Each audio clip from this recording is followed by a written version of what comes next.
Hali ya taharuki imetanda eneo la Bungoma baada ya watoto wapatao 16 kudaiwa kulawitiwa na jamaa mmoja anadaiwa kuwa kiongozi wa kanisa katika eneo hilo. Tunacheza mpira huko nyumbani. Alafu baba mwingine akakuja akatuita.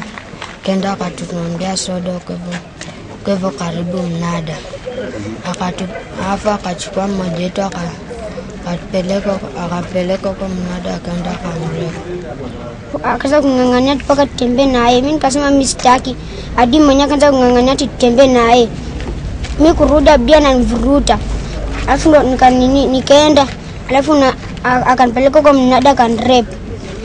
Na si hayo tu, waathiriwa hawa walidai kuwa mshukiwa huyo huwahadaa kwa pakati ya shilingi 200 na 1000 ili wasitoe habari za kulawitiwa kwao kwa yeyote. Huyu baba ako na pesa mingi sana, alionyesha vipesa. Alikuwa amefunga kwa blada.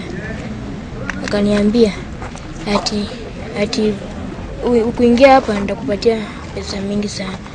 Wenyeji wanadai licha polisi kufahamishwa kuhusu mwenendo huu wa kulawitiwa kwa vijana wadogo, hakuna hatua zozote zilizochukuliwa. Huyu mtu waga na washawishi na pesa na switi na ambapo anapelekwa mnada ya ng'ombe huko. Kwa sababu watoto wetu kama tuwezi jua maambukiza ugonjwa ama amewafanyaje.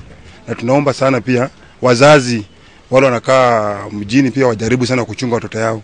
Afisa mkuu wa polisi kutoka eneo la Bungoma amedokeza kuwa uchunguzi zaidi unaendelea kufanywa na kuwataka wazazi kuwa watulivu, huku polisi wakifanya kila wawezalo kukabiliana na visa vya ulawiti.